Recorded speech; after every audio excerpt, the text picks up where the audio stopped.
Maka ketika ada yang tidak mendapatkan rahmat Allah, itu karena dia tidak pantas untuk mendapatkan rahmat itu. Dan ini hanya berlaku di akhirat. Dan ini hanya berlaku di mana? Di akhirat. Sehingga orang-orang yang terjerumus ke dalam neraka Allah, itu memang hamba yang sangat tidak pantas untuk dirahmati lagi. Bukan karena rahmat Allah Tabaraka wa Ta'ala tidak sempurna, namun hamba itu tak pantas untuk dirahmati. Karena Allah berlaku maha adil, yang pantas dirahmati akan dirahmati, yang tidak pantas dirahmati tidak dirahmati. Disinilah banyak orang bertanya, kenapa ada neraka? Kita katakan, itulah keadilan ilahi.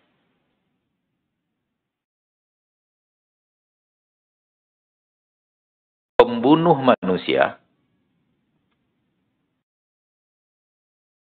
lalu memutilasi manusia itu, lalu memberikan makanan kepada anjingnya dari daging manusia itu pantasnya jadi presiden apa dalam penjara? Hah? Pantasnya jadi menteri atau dibui? Dibui.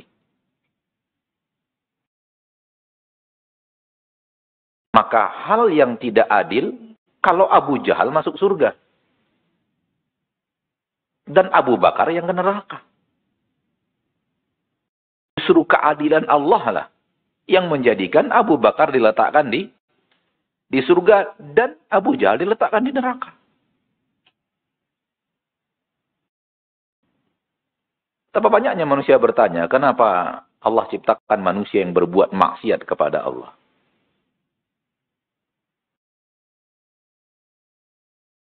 Anda maunya apa? Maunya manusia ini semuanya beribadah. Berarti untuk apa diciptakan manusia? Udah ada malaikat kok.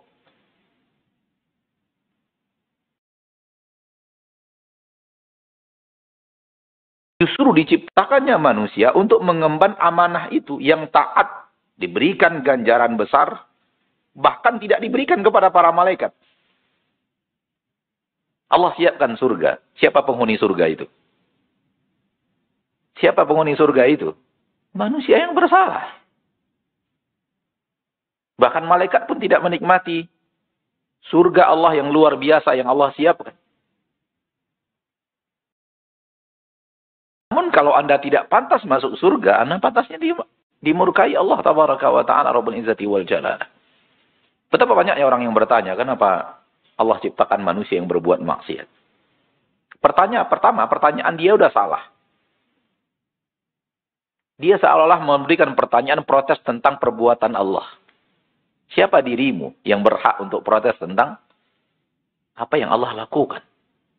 Berapa ilmumu untuk bisa sampai mengalahkan ilmu Allah Subhanahu wa Ta'ala Rabbul Izzati wal Jalalah? Seberapa pintar dirimu, seberapa adil dirimu, seberapa penyayang engkau, seberapa banyak lagi hal-hal yang lain yang tidak bisa dibandingkan antara engkau dengan Rabb. Ketika engkau bertanya kenapa dia berbuat seolah-olah menyalahkan, ini akhlak yang luar biasa buruk dari seorang hamba kepada Allah Subhanahu wa Ta'ala. Oleh karena itu Allah berfirman di dalam Al-Quran, la yus'alu amma yaf'al. Allah tidak boleh ditanya kenapa dia berbuat. Wahum yus'alun. Manusia yang ditanya kenapa mereka berbuat.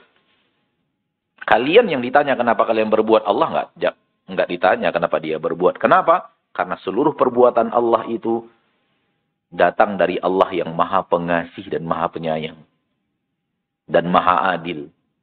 Dan maha hikmah. Meletakkan segala sesuatu pada tempatnya yang benar.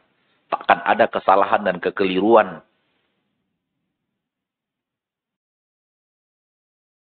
Nama Allah berikutnya Basir, maha melihat. Kenapa dikatakan Basir Asma'ul Husna? Karena Basir memiliki kandungan sifat, yaitu melihat. Maka Allah punya sifat melihat. Sifat melihat Allah ini sempurna. Mencapai puncak kesempurnaan. Di mana tak ada sesuatu pun yang takkan terlihat oleh Allah Subhanahu wa Ta'ala. Allah melihat semut yang hitam berjalan di atas batu hitam di malam yang sangat gelap gulita tak punya cahaya. Allah melihatnya dengan jelas bagaikan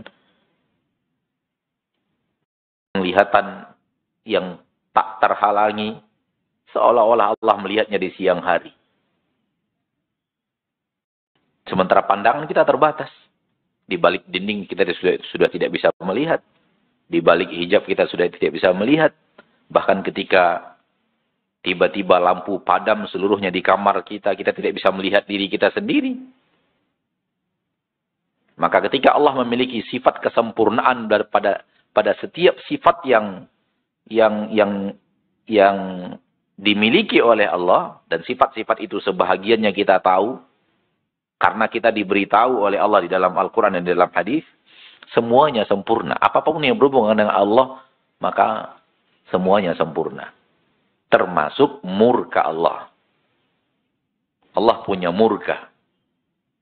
Allah marah. Ketika Allah marah, marahnya pun sempurna. Ketika Allah murka, murkanya pun sempurna. Oleh karena itu, rahmat Allah kepada penduduk surga tak pernah terlihat oleh mata manusia di dunia ini. Rahmat yang seperti itu. Tak pernah terdengar oleh manusia hal yang seperti itu. Tak pernah terbayangkan oleh... Kenapa? Rahmat dari Allah yang maha sempurna. Sebaliknya di neraka. Adab yang disiapkan tak pernah terlihat oleh manusia. Tak pernah terdengar oleh telinga manusia adab yang seperti itu. Dan tak pernah terbayangkan oleh manusia dahsyatnya adab di neraka itu. Kenapa? Kesempurnaan sifat ilahi.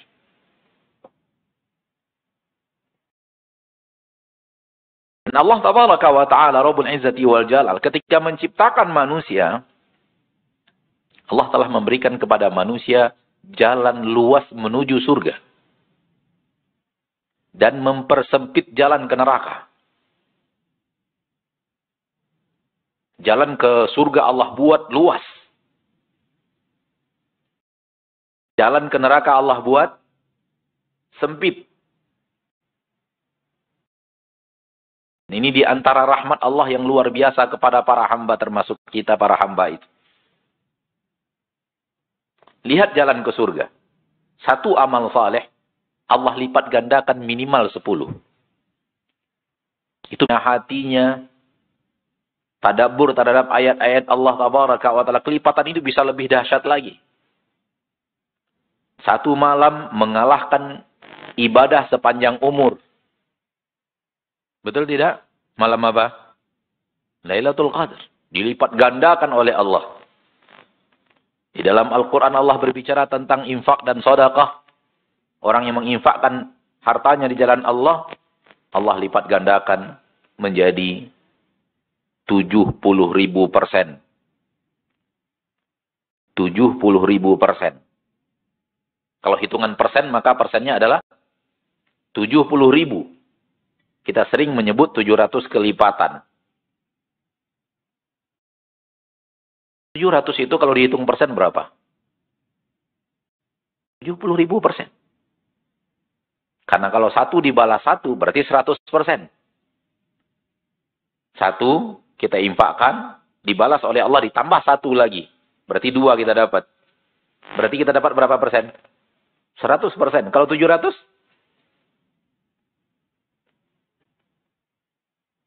Betul atau tidak? Atau salah agak?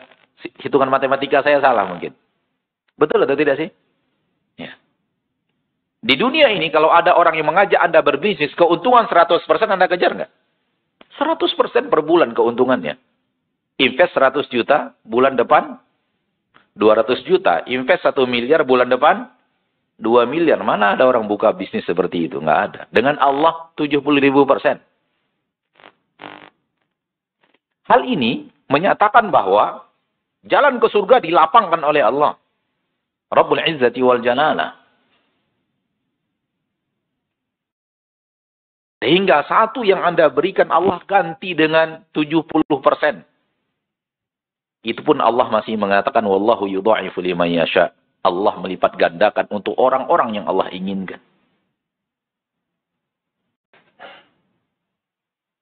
Sementara amal ke neraka bernama maksiat itu tidak pernah dilipat gandakan. Ambil ilustrasi. Satu Anda berbuat ibadah, 10 kelipatannya. Satu berbuat maksiat, cuma 1 sampai di sini. 2 ibadah sudah 20.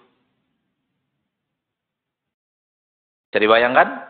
Bagaimana pergerakan jalan ke surga begitu cepat, dan bagaimana pergerakan jalan ke neraka.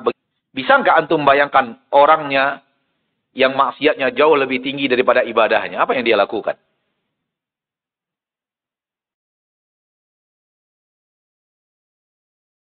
Maka orang yang seperti ini, pantasnya kemana? Begitu lapang yang Allah berikan jalan ke surga, dia tidak menempuh jalan yang lapang itu. Begitu Allah sempitkan jalan ke neraka, jalan yang sempit itu yang dia rutinkan. Itu pun, begitu dosanya begitu banyak dibanding amal ibadahnya, dan sepanjang umur. Allah siapkan ampunan untuk hambanya itu sepanjang usia hamba itu. Allah tidak tutup kecuali detik-detik kematian sudah datang. Kalau sudah tiba detik-detik kematian, baru pintu maaf Allah ditutup. Baru pintu maaf Allah ditutup. Sebagaimana yang kita ketahui bersama. Ampun, bertaubat di saat detik-detik kematian, Allah tidak terima lagi. Sekiranya hari tanda-tanda kematian dan kita bertaubat hari ini dari seluruh kesalahan kita, Allah maafkan walau besok kita wafat. Karena hari ini belum datang tanda-tanda apa? Tanda-tanda kematian. Begitu pemaafnya Allah. Jadi pintu maaf dari dosa dan kesalahan itu dibuka sepanjang umur manusia.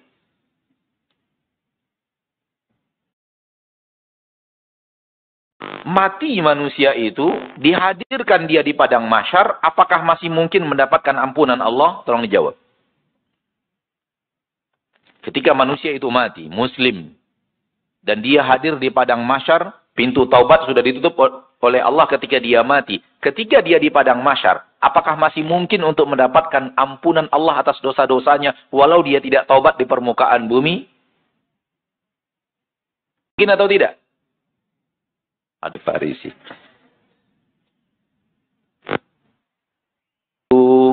Pikirkan, apakah adakah ampunan Allah di akhirat, walau si hamba itu tidak minta ampun, masih dapat pengampunan Allah di akhirat atau tidak? Pikirkan baik-baik dulu. Hadirkan kajian-kajian selama ini. Mungkin atau tidak? Mungkin.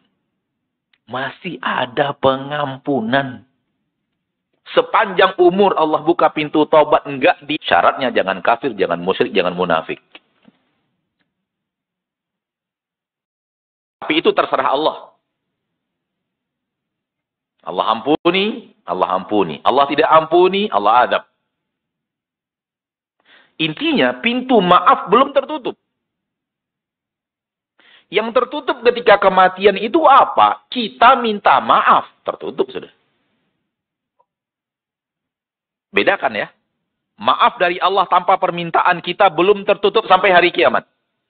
Sampai padang mahsyar. Yang tertutup itu di saat kematian, kita yang minta ampun, kita yang bertaubat dengan serius, dengan benar-benar taubat yang kita kenal dengan taubatan nasuha, itu tertutupnya di saat detik-detik kematian. Sehingga kalau ketika itu kita minta ampun tidak diterima lagi, atau kita minta ampun di akhirat tidak diterima lagi. Kita minta ampun nggak akan diampuni. Tapi kalau kita sebelum detik-detik kematian minta ampunnya serius, masih dapat pengampunan. Orang yang membunuh 100 jiwa, 100 nyawa yang dia bunuh, mendapatkan pengampunan Allah walau belum berbuat kebaikan sedikit pun. Kenapa? Dia minta ampun. Detik-detik kematian belum datang.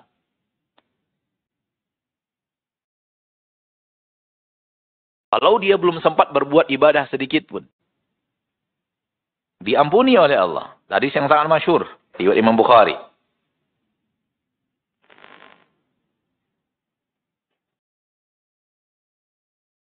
Di akhirat, semua manusia minta ampun kepada Allah.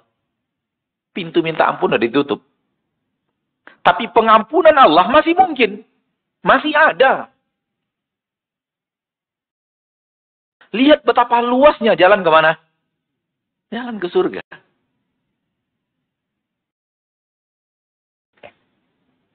Belum lagi dari sisi yang lainnya. Jalan ke surga nggak perlu biaya. Jalan ke surga gratis. Kajian-kajian gratis. Bahkan pulang-pulang bawa besek.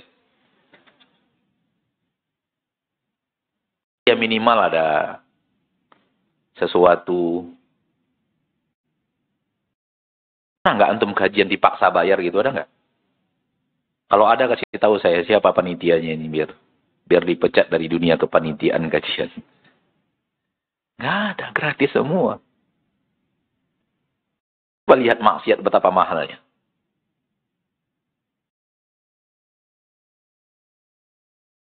Inilah Allah yang maha pengasih, maha penyayang, maha memudahkan untuk hambanya jalan-jalan membawa manusia kepada ridhonya. Maha menyempitkan jalan-jalan yang akan mengantarkan hamba kepada murkanya.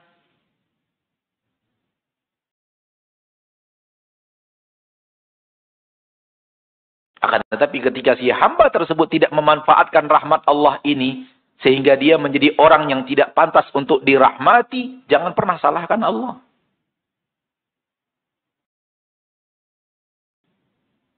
Itulah yang tadi manusia-manusia yang tadi bertanya, kenapa ada orang-orang yang diciptakan berbuat maksiat? Salahkan dirinya sendiri. Yang berbuat maksiat padahal Allah larang.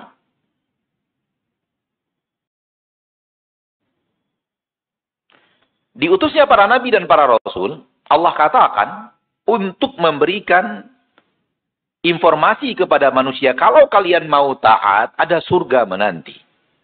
Kalau kalian tidak mau taat, ada neraka menanti. Itu seluruh para nabi dan para rasul. Di dalam Al-Quran, Allah katakan, untuk apa Allah utus para nabi dan para rasul itu? Li'alla yakuna linnasi 'ala Allahi hujjah.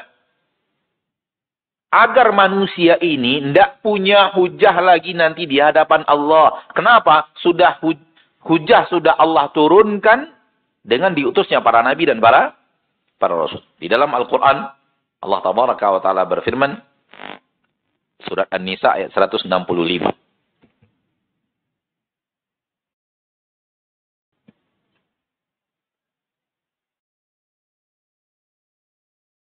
Ini kursinya turun terus kayaknya ini. Panitia harus berpikir untuk membeli kursi baru.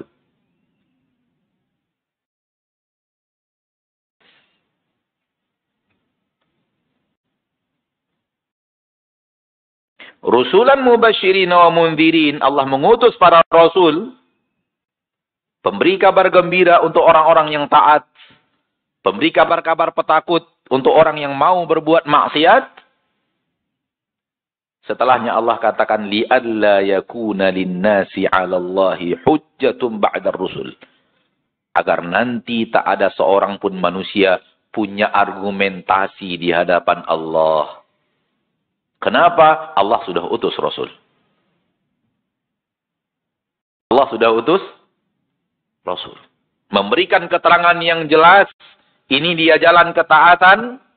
Ini dia yang Allah izinkan Anda untuk mengerjakannya. Ini yang harus Anda lakukan. Ini yang Allah Tabaraka wa Ta'ala ridhoi dari dirimu. Ini yang diizinkan engkau untuk lakukan.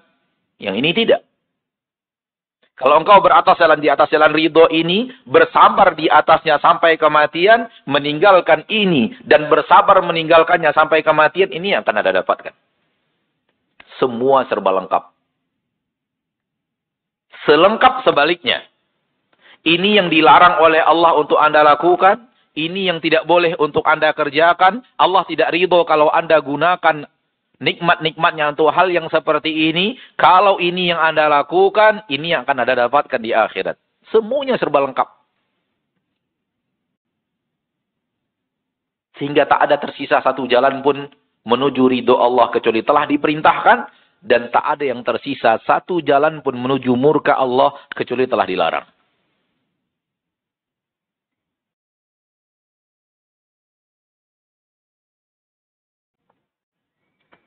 Sedikit keluar dari tema ini, tapi ini sangat penting. Ada orang mengatakan jadi orang soleh itu sulit. Kita mengatakan tidak sulit. Cukup Anda tahu apa yang Anda kerjakan diizinkan atau tidak. Kalau diizinkan, kerjakan. Kalau tidak, mundur.